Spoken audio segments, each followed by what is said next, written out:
Kobus, hallo. As hy nou. Goeiemôre almal. Jy moet hom dalk bietjie harder sit, Kobus, asseblief. Dankie. Kan julle my nou hoor? Baie welkom op hierdie koue oggend. Ek moet sê dit is nou een van die, ek dink die koudste oggend sover nog die jaar. En vir die wat nou hier by die oop deur sit soos om Neels, ek dink ons gaan dit voel. Mens moes maar 'n kombersie saamgebring het vir oggend dalk. Ek sien daar is by die voorportale kombers, 'n nuwe kombers, so as jy te koud kry, gaan haal vir jou die kombers, maar daar's net een dink ek. So, jy moet vinnig wees. Maar baie welkom hierso vanoggend. Daar was nou lekker skole, rugby ook aan die naweek, en dit is ook lekker om te sien. Deesdae kan mens dit ook volg. En ek sien 'n paar van die mense is ongelukkig oor Vrympie. Van die manne wat daar was, sê, wat gaan aan? Hulle verloor ver. So ek weet nie wat daar aangaan nie. Maar welkom hierso vanoggend. Mag julle tuis voel, elkeen ook as jy 'n besoeker is. En mag jy 'n ontmoeting hê met die lewende Here. Dis hoekom ons so kerk toe kom. Ons het dit nodig. Ons wil die Here ontmoet. Ons kan nie sonder die Here nie. Nou, ons is nog steeds in Paastyd. Dis die 3de Sondag in Paastyd. So jy kan na die volgende slide toe gaan, Kobus. Ons groet mekaar. Dit is hoe die kerk ook mekaar gegroet het oor die jare. Elke Sondag vier ons Jesus se opstanding. Ons is ook bly Jesus leef. Ons het hoop. So ek sê daai langs die voorganger, die Here het opgestaan en julle sê die Here het waarlik opgestaan. Die Here het opgestaan. En daaroor is ons baie bly, want as Jesus nie opgestaan het, het ons nie hoop gehad nie. Nou het ons hoop. Hy is ons hoop. Jesus is ons hoop. Nou daar op die skerm is nou 2 prentjies. Die een is nou lekker lamchoppies. Ek weet nou nie, miskien het jy gister gebraai en nou dink jy terug aan dit of jy is nou sommer lus vir dit. En dan sal klippe. So ek wil hê vertel net vir die persoon langs jou, vir iemand langs jou, wat was goed vir jou hierdie week en wat was dalk sleg of moeilik. Jy hoef nie as jy nie wil nie, jy kan ook net sê wat was goed, maar dan weet ons ook wat gaan aan in mekaar se lewe. So sê net so kort, wat was goed, wat was vir jou sleg die week?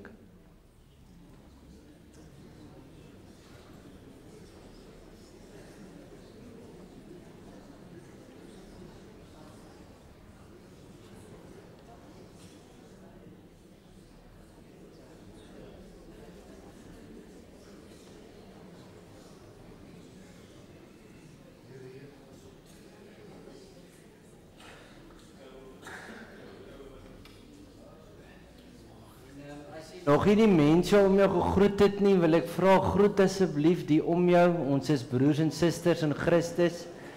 Ons sien mekaar raak. Ons is 'n liefdesgemeenskap en gasvryheid is baie belangrik. Daarom wil ons ook vra, as jy 'n besoeker is, steek asseblief jou hand op. Ons wil net 'n kruisie gee wat sê welkom by Nooit Gedag. So, Hanlo, jy is nie 'n besoeker nie. Maar jy wys vir die besoeker. Sy, baie welkom. En daarso is ook 'n hand. Ek gaan oom gou daarso van. Sy. Oom ook 'n kruisie. Ja. Okay. Ek dog om Benny se koek ene. Sy, is daar nog hande? Ek sien nie nog hande nie. Sy, dankie. Oom is nou hierso, wil oomie Christuskers ook aansteek sommer vir ons. Dankie. Oom Attie neem nou lekker deel vanoggend. Hy sing en hy steek die kers aan en hy deel kruisies uit. Dankie. dis maar net vir ons 'n herinnering dat Jesus leef, hy is met ons, hy is die Here, hy is die koning, hy regeer, maar hy is ook hier by ons. Deur sy Gees is hy altyd met ons. En ons moet dit glo en weet, want baie keer is die lewe hard en moeilik en onregverdig, maar die Here is met ons. Dit troos ons, dit gee ons hoop, dit gee ons weer moed vir die lewe. En ons gaan ons gaan bly sit en ons gaan hierdie lied saam sing, Vader, Heer, ek buig my neer. En dis net so wonderlik, is 'n lied wat ons in verwondering laat staan oor God wat alles van ons weet, maar nog steeds ons God wil wees, nog steeds ons Vader wil wees, in 'n verhouding met ons wil wees. Kom ons sing hierdie lied saam.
Dankbaar wees daarvoor dat God ons nie afskryf nie, dat God ons nie los nie. Ook al doen ons verkeerde goed, al is ons met tye ongehoorsaam en al verloor ons fokus, die Here bly lief vir ons. Vandag kan ons net sê dankie Here. Dankie dat U regtig lief is vir my en vir my sorg. In Psalm 121 vers 1 tot 2 dan hoor ons ook hierdie bemoedigende ding. Ons hoor Dawid sê, ek kyk op na die berge, waarvandaan sal daar vir my hulp kom? My hulp kom van die Here wat hemel en aarde gemaak het. Broers en susters in Christus, genade en vrede vir julle van God ons Vader en die Here Jesus Christus, deur die werking van die Heilige Gees. Amen. Ons gaan nou staan, ons gaan die Here loof, ons gaan die lied sing, al die lof, aanbidding en ere. Kom ons sing so uit dankbaarheid, ons eer die Here, ons loof en prys hom.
ek wil begin met 'n vraag, 'n bietjie nadink.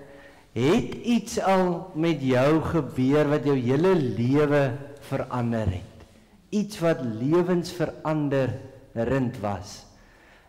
Iets wat jou lewe dalk in 'n hele ander rigting gegaan het, soos daai prentjie nou, daai papierjet gaan in 'n heel ander rigting. Dalk het so iets al met jou gebeur. Partykeer gebeur iets skielik en jou hele lewe is net anders. In my lewe het so iets gebeur in my graad 11 jaar. So ek het stranddienste gedoen. So basies is dit 'n Desember vakansie waar jy nou vir 'n tyd na 'n stranddorpie toe gaan. En dan bied jy nou, dis 'n Christelike ding, dan bied jy dit nou aan vir die kinders wat daar is. En dit is op verskillende dele in ons land. So ek het dit gaan doen. Maar ek was nie seker wat gaan ek doen daarna, wat gaan ek gaan studeer of wat gaan ek word nie. En in daai tyd vra mense ons nou baie vir jou, wat gaan jy word, wat gaan jy doen? So op hierdie stranddienste kamp, het daar ook iemand vir my gevra wat 'n deel van die groep was, wat gaan ek doen? En ek sê toe, ek weet nie, ek is baie lief vir cricket. Op skool was ek lief vir sport, maar veral vir cricket. So ek het toe gedink, ek gaan maar dalk 'n tyd vat en dalk miskien kyk, kan ek oor see 'n bietjie gaan cricket speel nie.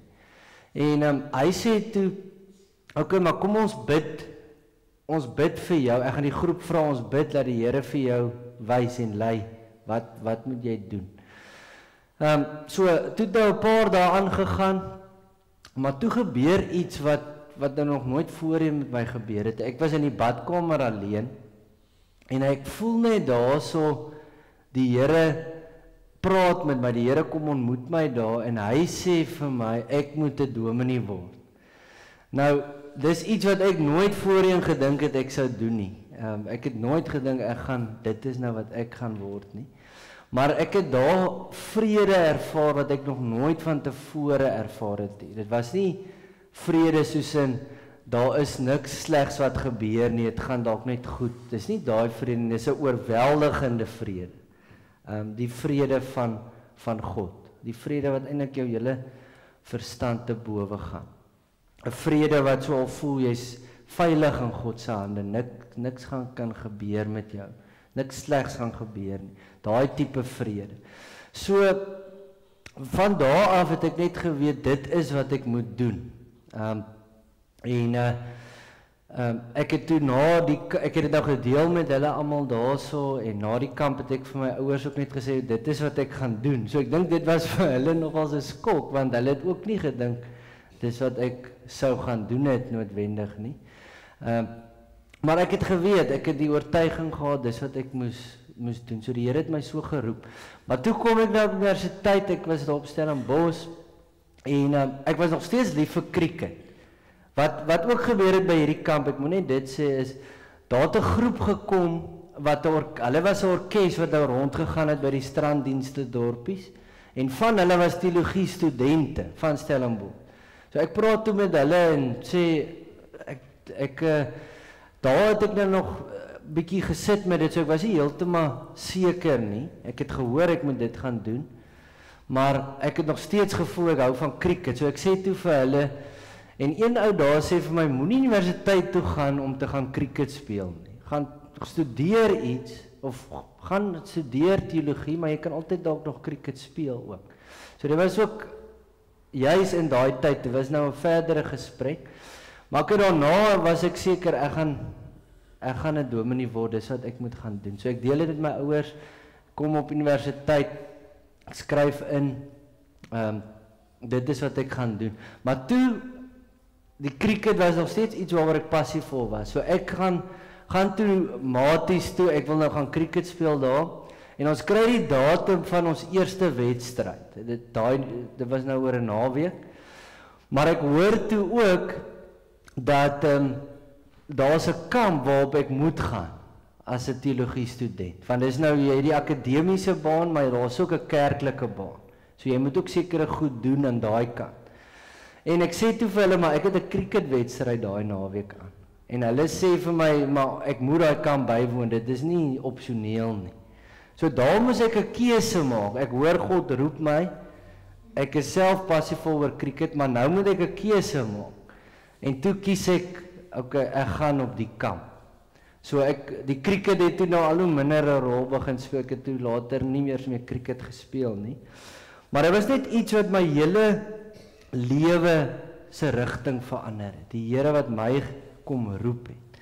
En ons gaan vanoggend lees uit Handelinge 9 vers 1 tot 6 en hierin hoor ons hoe die opgestane verheerlikte Christus vir Paulus, hy is nou, word nou in die gedeelte Saulus genoem, dit was sy Hebreëse naam. Paulus was sy Romeinse Latynse naam. Maar hoe die Here vir hom ontmoet en hoe sy hele lewe verander het. Hy bekeer, sy hele lewensfokus, alles het verander. Hy word 'n passievolle volgeling van Jesus. Een wat oor grense die evangelie gaan versprei. En ons gaan bietjie daaroor nadink. So sy hele lewe het verander. En hy was iemand wat die evangelie wêreldwyd gaan versprei. Stefan Joubert skryf dat Paulus meer as 16.000 kilometer te voet afgelê het. En dit was nou vir die evangelie. Wonderlik hoe hy verander het.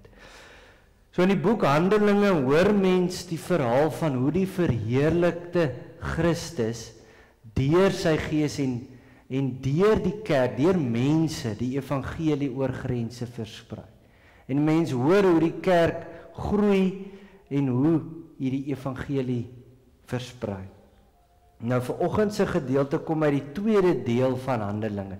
Die eerste deel is uit Handelinge 1 vers 6 tot 8 vers 3. En hier word nou gefokus op die vestiging en die groei van die kerk in Jerusalem. Maar nou in die tweede deel, dis van Handelinge 8 vers 4 tot 12 vers 25, dan word daar nou vertel hoe die evangelie versprei van Jerusalem af. So is net 'n bietjie agtergrond voor ons hierdie gedeelte lees. Kom ons bid saam.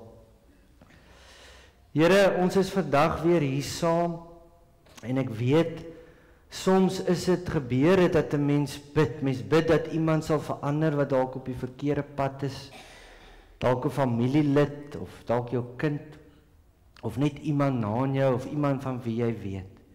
Here, en baie keer dan voel mens bid en dit gebeur, die persoon verander nie. Maar daar is ook wonderlike getuienisse van hoe mense baie keer na jare wel verander het. Weer kerk toe kom, weer op die regte pad kom. Here, U is nog steeds aan die werk en U verander mense. Ons weet dit en as ons hoor na Paulus en hoe hy verander het, dan weet ons dit, Here. Mense kan verander. U kan hulle verander. Here, as ons vanoggend uit U woord uit gaan lees, dan bid ek dat die Heilige Gees ook ons oë sal maak om die heerlikheid en die grootheid van Christus raak te sien. Here, kom gee ons hoop en moed om te bly glo dat U aan die werk is en dat mense kan verander. Kom praat met ons deur die woord en help ons om te hoor wat U vir ons wil sê. Ons bid dit in Jesus naam. Amen. Skus tog. So ek lees vir ons uit Handelinge 9 vers 1 tot 6 uit die 1983 vertaling. Intussen het Saulus soos 'n besetene voortgegaan om die volgelinge van die Here met die dood te dreig. Hy het na die hoofpriester toe gegaan en van hom bekendstellingsbriewe aan die sinagoges in Damaskus gevra. Sy doel was om al die aanhangers van die leer van die Here wat hy daar kry, mans sowel as vrouens, gevange te neem en na Jerusalem toe terug te bring. Toe hy op reis na Damaskus kom, het daar skielik 'n lig uit die hemel op hom gestraal. Hy het op die grond neergeval en 'n stem vir hom hoor sê, Saul, Saul, waarom vervolg jy my? Wie is u, Here? Vra hy toe. Ek is Jesus, antwoord hy. Dit is vir my wat jy vervolg. Maar staan op en gaan na die stad toe. Daar sal vir jou gesê word wat jy moet doen. Ons lees net tot so ver. Jy kan net so bietjie teruggaan, Kobus, ek wil net daai kaart weer wys, net vir 'n idee. Daar word gewys, mens kan nou nie die perslyn so sien nie, maar dit is langs die rooi lyn. Dit wys hoe Paulus van Jerusalem na Damaskus gegaan het. So op daai pad het Jesus hom ontmoet. Ek kan nou weer teruggaan, dankie Kobus. So, mens moet net, wat mens in ag moet neem net is bietjie wat in Handelinge 8 gebeur. So Stefanus, hy was die eerste volgeling van Jesus wat vir sy geloof doodgemaak was. En Paulus was daarso by. Hy het dit gesien gebeur en hy het daai moord goedgekeur. En na Stefanus se dood het 'n ewige vervolging begin teenoor hierdie volgelinge van Jesus, teen die gemeente in Jerusalem. Al die gelowiges was wyd versprei, uitmekaar uitgejaag, behalwe die apostels, oor die gebiede van Judea en Samaria. So hulle het toe versprei, hulle moes vlug, maar wat toe gebeur het, dis altyd vir my so treffend, is waar hulle gegaan het, het hulle die evangelie versprei. So hulle het gedink, ons maak hierdie beweging, ons wil dit nou stop, ons gaan hulle vervolg, maar eintlik het dit net bygedra dat hulle meer oor Jesus begin praat het, op ander plekke. Die evangelie het net so versprei. En dan hoor mens in Handelinge 8 dat Paulus die kerk probeer uitroei het. Hy het van huis tot huis gegaan. Mens hoor net hoe passievol was hy daaroor. Hy het van huis tot huis gegaan. Hy het die mans en die vrouens uit die huise laat sleep en hy het hulle tronk toe laat vat. So hy wou letterlik hierdie mense vang. Hy wou gehad het hierdie Jesus beweging moes stop. So en hy het voluit daarvoor gegaan. Hy was baie passievol daaroor. Maar soos mens hoor, dit het nie gekeer dat die evangelie verkondig was nie. Mense het dit gedoen waar ook al hulle gegaan het. En mens hoor dat Paulus voor sy bekering was hy ywer, hy was toegewyd, hy was 'n passievolle Jood. Hy was 'n volbloed Israeliet ook. In Filippense 3 vers 5 tot 6 gaan ek vir ons lees wat iets daarvan vertel. Dis uit die boodskap vertaling. Ons hoor onder andere hoe hy sê, ek was ook 'n lid van die party van die Fariseërs, 'n groep wat die Joodse wet stiptelik nakom. In daardie tyd was ek so ernstig oor my Joodse godsdiens dat ek al wat Christen was, ywerig vervolg het. Ja, nee, volgens die Joodse wet het ek nie 'n voet verkeerd gesit nie. So hy was baie passievol, hy was baie godsdienstig. Hy het hierdie dinge gedoen, want hy het gedink hy eer God so. Hy vervolg die Christene tot eer van God. Ons moet dit in gedagte hou. In Galasiërs 1 vers 13 tot 14 sê hy, ek het die kerk van God tot die uiterste vervolg en dit probeer uitroei. En in die Joodse leer het ek onder my volksgenote bo baie van my leeftyd uitgestyg. Want ek was 'n fanatieke ywerraar vir die oorgelewerde leer van my voorvaders. So hy was eintlik fanaties oor sy godsdiens en om te doen wat reg is en om op die regte pad te bly. Dit was 'n groot dryfveer in sy lewe. En hy het geweet hy is teen Jesus. Alles wat hy van Jesus gehoor het vir hom oortuig, ek is teen Jesus. Dis nie goed wat Jesus gedoen het nie. So toe Jesus dood is en gesterf het, was dit vir hom besonderse goeie nuus. Want hy wou hierdie Jesus-beweging stop. So dit het hom juist toe nou meer aangespoor om die volgelinge van Jesus te vervolg, toe hy weet Jesus is dood. Hy het gedink Jesus is iemand wat net 'n moeilikheidmaker was. Hy het dit wat hulle geglo het tradisioneel as Jode kom omvergooi. Dinge die mekaar kom maak. Hy is 'n moeilikheidmaker. So hy wou sy volgelinge eintlik uitwis, die kerk uitroei. En dan in vanoggend se gedeelte, dan hoor mens hoe Paulus soos 'n besetene voortgegaan het om die Jesus-beweging, om die kerk uit te roei. Ons hoor hy het die volgelinge van Jesus met die dood gedreig. En hy het ook briewe gekry, sodat hy, as hy volgelinge van Jesus in Damaskus, wat daarna toe gevlug het, as hy hulle gekry het, kon hulle geboei geword het, en teruggebring geword het na Jerusalem. Dit was 240 kilometer, Jerusalem na Damaskus. So hy was bereid om dit te loop. Hy wil daai Christene gaan haal. Dit was sy fokus. So mens hoor net daai passie. Hy het voluit daarvoor gegaan.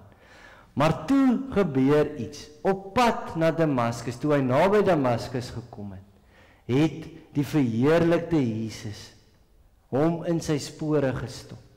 Hy het aan hom verskyn. Hy het gesien Jesus leef. Dit het sy hele lewe verander.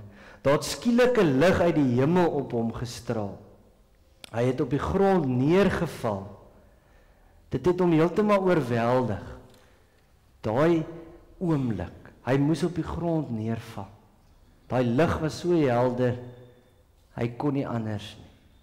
En daar het hy eintlik besef hoe magteloos hy eintlik is. Daar het hy eintlik besef, Jesus leef. Hy het sy heerlikheid gesien in daai oomblik. En hy hoor toe 'n stem sê, Saul, Saul, waarom vervolg jy my? Nou hier wil ek net 'n oomblik stop en vra, ons moet net nadink aan wie behoort die kerk? Aan wie behoort hierdie gemeente? Dit behoort nie aan ons nie, dis nie my gemeente nie, dis nie die kerkraad se gemeente nie, dis die Here se gemeente. Mense hoor hier, Jesus sê dat toe Paulus die volgelinge van Jesus vervolg het, het hulle eintlik vir hom vervolg. Hy is die Here van die kerk behoort aan hom. Dit gee ook vir ons, dit troos ons ook. Die kerk behoort nie aan ons nie. Dis nie maar net in ons hande oorgelaat. Die kerk behoort aan die Here. Paulus vra, wie is u Here? En Jesus sê, ek is Jesus. Dit is vir my wat jy vervolg. Maar staan op en gaan na die stad toe. Gaan Damaskus toe. Daar sal vir jou gesê word wat jy moet doen. So Paulus moes na Damaskus toe gaan om nou te hoor, wat nou? Wat is my roeping? En hy was blind toe hy wou opstaan na hierdie, wat met hom gebeur het, na daai helder lig. Kon hy nie sien nie. Vir 3 dae kon hy nie sien nie. Hy het ook nie geëet en gedrink nie. Mense moes hom help na Damaskus toe, moes hom lei. En daar is toe iemand gestuur, 'n volgeling van Jesus, Ananias. Hy moes na Paulus toe gaan. Hy sou so weer gemaak het dat Paulus weer kon sien, dat hy met die Heilige Gees vervul is, en dat hy gedoop is. So, Ananias was eers bang, want Paulus het 'n reputasie gehad. Hy wou nie daartoe gaan nie, maar die Here het vir hom gesê, ek wil hom gebruik. Hy gaan 'n instrument wees in my hand, so jy moet gaan. Ja, jy het ook 'n belangrike rol om te speel. En Ananias was gehoorsaam. Maar wat vir my baie treffend is, in Handelinge 9 vers 19 tot 20, dan hoor mens, Paulus het nou by die gelowiges, 'n paar dae by die gelowiges in Damaskus gebly, maar toe het hy dadelik gegaan, en gaan verkondig in Damaskus, Jesus is die Seun van God. Hy het heeltemal verander, sy hele lewe het verander. Hy wat die kerk vervolg het 'n passievolle sendeling geraak, 'n gestuurde, en hy het dit oor grense gedoen. Ons weet hy het baie swaar gekry daarvoor. Dit het baie opofferings gevra. Hy het baie lyding ervaar. Maar hy het dit gedoen, want hy het geweet, Jesus het my gered. Ek was verlore. Toe hy weer gesien het, toe sy oë oopgegaan het, het hy als in 'n nuwe lig gesien. Hy was 'n nuwe mens, en dit was net genade. So, ons, sy hele lewe het verander. Dit moet ons besef. Sy prioriteite, sy fokus, dit het heeltemal verander. En dis waar daai U-draai prentjie opgekom het ook. Dit sluit daarbey aan. Hy het heeltemal 'n U-turn gemaak. Sy hele lewe het verander. Jesus het sy lewe bepaal. Dit was sy fokus om vir Jesus te lewe. En hy was selfs bereid om daarvoor te sterf. So in Filippense 1 vers 21 dan sê Paulus, om te lewe is vir my Christus. Dit vat dit mooi saam. Christus was vir hom die belangrikste. Sy lewe, hy het vir hom gelewe. So, dit is net so wonderlik vir my. Dit moet ons elkeen se voorneme wees. Ek wil ook saam met Paulus uitroep. Om te lewe is vir my Christus. Paulus het nie meer vir homself gelewe nie. Hy het geweet, alles wat hy bereik het, al die wonderlike goed, soos hy in Filippense 3 noem, goed waarop hy baie trots was vroeër. Dit was ondergeskik. Dit was nie so belangrik meer. Hy het dit prys gegee. Want vir die heel belangrikste was om Christus te ken. Om in 'n lewende verhouding met hom te lewe. Om gehoorsaam te wees.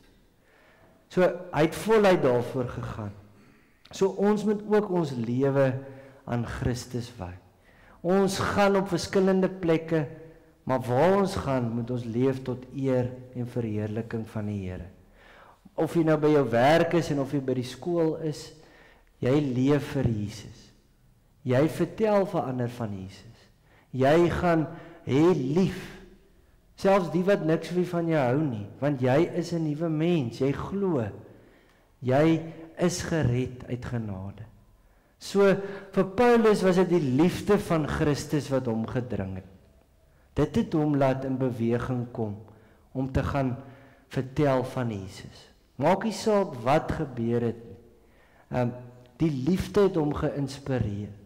Want op hierdie dag, toe hy daar op pad Damaskus toe was, het iemand in sy lewe gekom.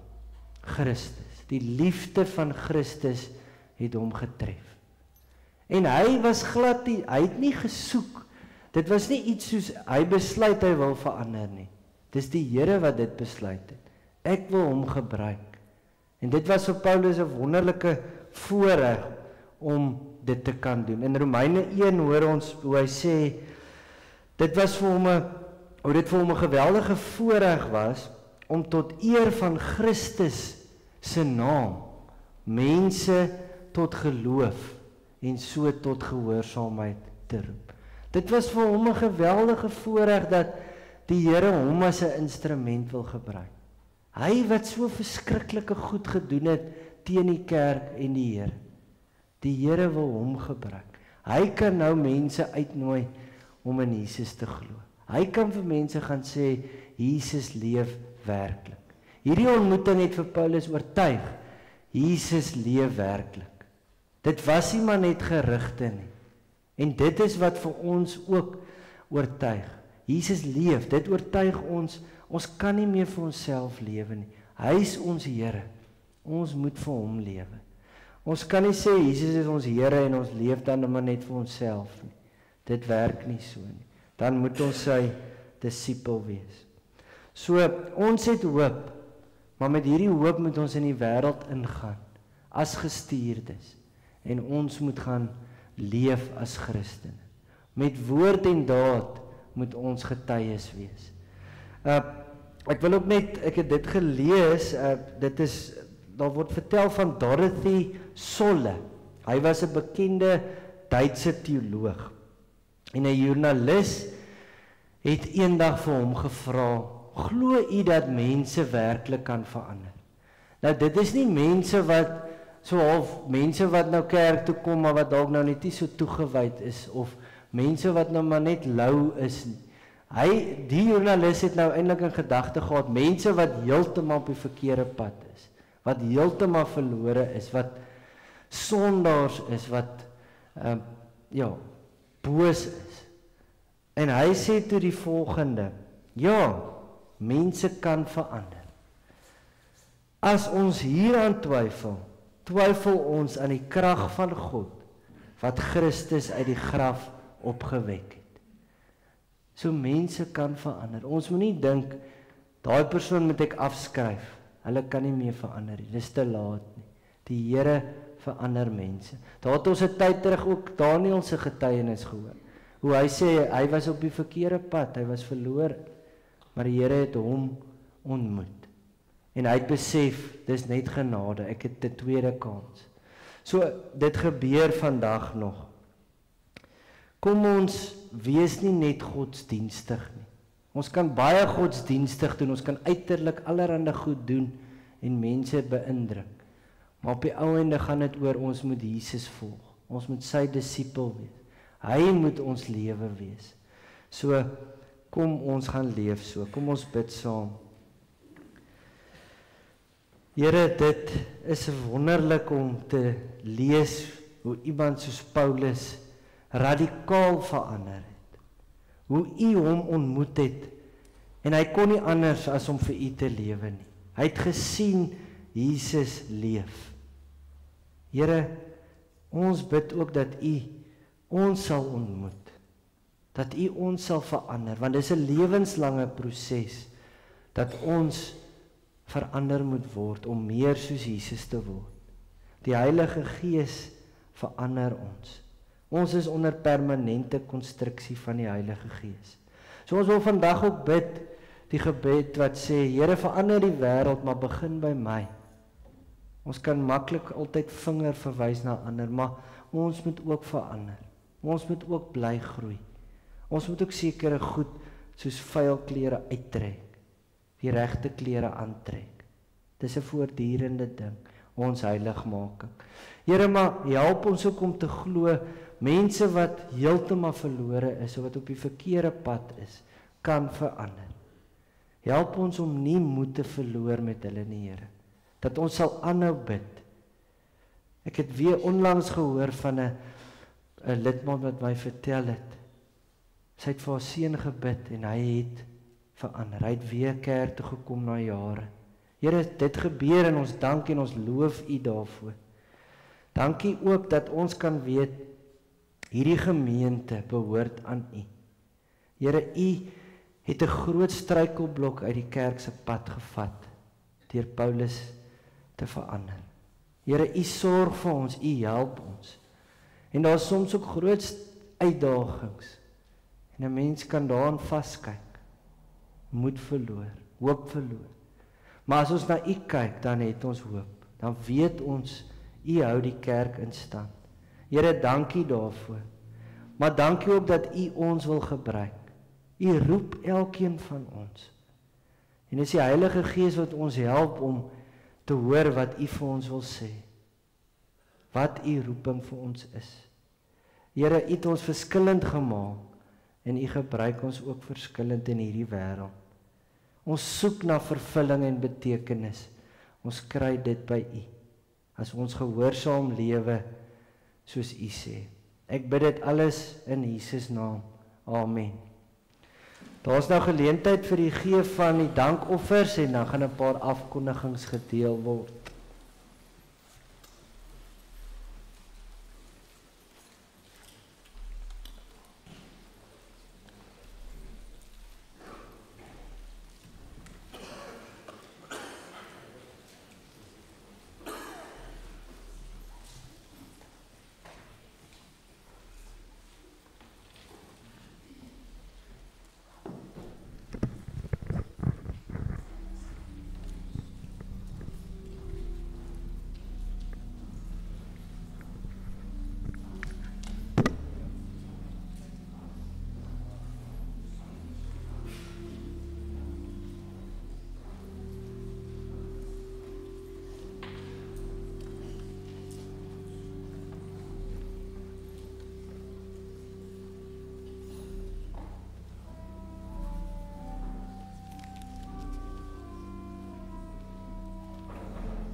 Ons sluit net die oë.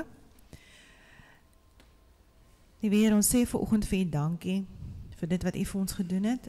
Ons sê dankie dat U U lewe vir ons gegee het.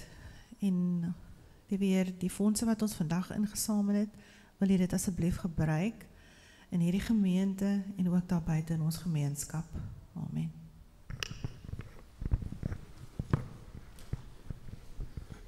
Kom ons kyk gou na die afkondigings. Daar's Dinsdag aand 'n bestuursvergadering, almal van u wat daar betrokke is. Dinsdag aan 6:00. Ons vra ook die voorbidding asseblief vir dit wat daar gedoen moet word. En dan moet nie vergeet nie, komende donderdag, die 8ste, 10:00, Sonskynklub. Ons kom weer by mekaar. U wat nog nie aangesluit het nie, of kom kuier het nie, kom asseblief. Dis baie lekker. Ons nooi vir die uit. Ek dink dit gaan weer sommer 'n lekker kuier wees. Soos jy daar sien op die afkondigings, Dominee Robbie neem gaan op 'n geloofsreisretreat vanaf die 5de, en Dominee Matthew sien ek daar staan vir hom in. Baie dankie, Dominee. Pinkster is op hande. U weet, die gebruik is dat ons baie aande so lekker beker sop en 'n broodjie geniet, maar ons het hulp nodig. So as u daar kan help met 'n 5 liter sop of met 'n broodjie, kontak asseblief vir Anna, dat sy die reëlings kan tref. Ek het nie verjaarsdag vandag nie, maar almal wat in die week verjaar, baie geluk, en mag julle ook in die liewe lewensjaar regtig die Here se liefde en sy omgee ervaar. Op my gebedsluis het hier ek Karen Kappes in die hospitaal, Marinda Zeli sukkel met haar gesondheid, ek het hier Eline Lotter, en Anita se dogter het gaan of kry 'n operasie aan haar voet. Ek dink dis aan myne. Na die diens moet nie huis toe gaan nie, asseblief. Kom kuier 'n bietjie saam in die saal, daar's koffie en tee om te geniet.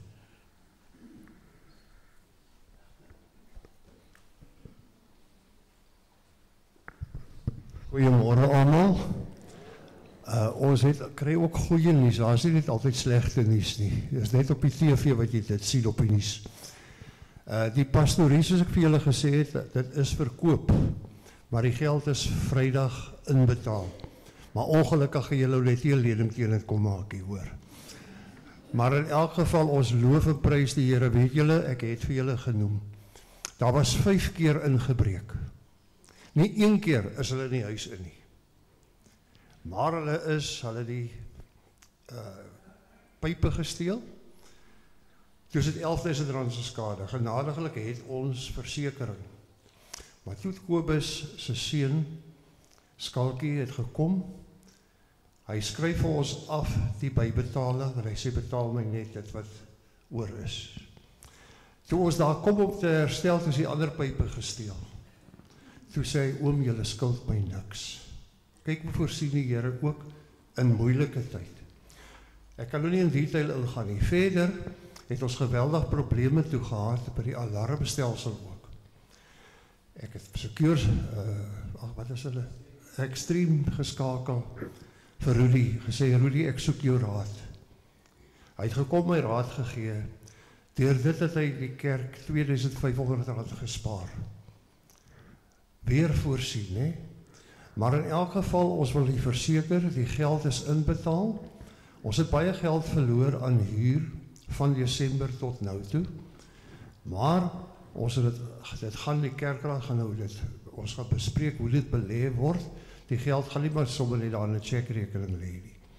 En ons het dit so bereken dat eintlik hoe dit nou belê gaan word, so voorsien die Here weer, is dit wat ons aan huur betaal het, gaan die rente in ons rekening inbetaal. Sodat ons maandeliks, en weer eens, ek het nou ander oor ons finansies gepraat, ons het dit duik gevat, maar ons het ook gevra, as dit moontlik is, dat elkeen so ietsie meer kan gee, omdat alle pryse styg, was daar 'n mooi reaksie. Die mense dra fantasties by. Ons wil weer eens, en ons weet ook, die Bybel sê, ons gee volgens ons vermoë. En baie dankie vir u wat gereeld, ook hierdie kollektes, dat ons nog onafhanklik is, dat ons nie hoef geld van elders te kry, om al ons dinge te doen nie. Ek wil net vir u noem, dit is in die beplanning, die eiendomskommissie, dat die kerk se dak lyk baie sleg. En so op daardie manier het ook gekom, op hierdie hele dak te verf buite nou, sal omtrent 150.000 wees. Maar ons sal nog kwotasies kry, en ek vra ook, bid julle ook daar, dat ons ook wysheid daaroor sal hê, maar die geld sal weer eens op die regte manier, want ons is van die Here afhanklik, en ons bid altyd vir sy leiding. Baie dankie.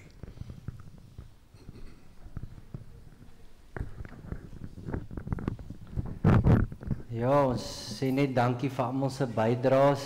Alles raak ook duurder, so dit is ook 'n werklikheid. En dankie vir alles wat ingekom het vir die bazaar. Leanne het ook gevra net, ek moet sê, as jy vrugtebome het en dit is goed wat ingelê kan word of groente of iets, kan dit ook gebring word. Ons kyk maar na verskillende maniere om goed bymekaar te kry. Of as jy iemand ken wat vrugte kan skenk of groente of 'n vark of 'n lam of enige iets, dit kan ook help. Partykeer het mense sulke kontakte. Nie almal nie, maar party het. Kom ons sing ons slotlied, dit is Neem my lewe, laat dit Heer. Ons sing vers 1 en 5 saam van die lied.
Ontvang nou die seën van die Here.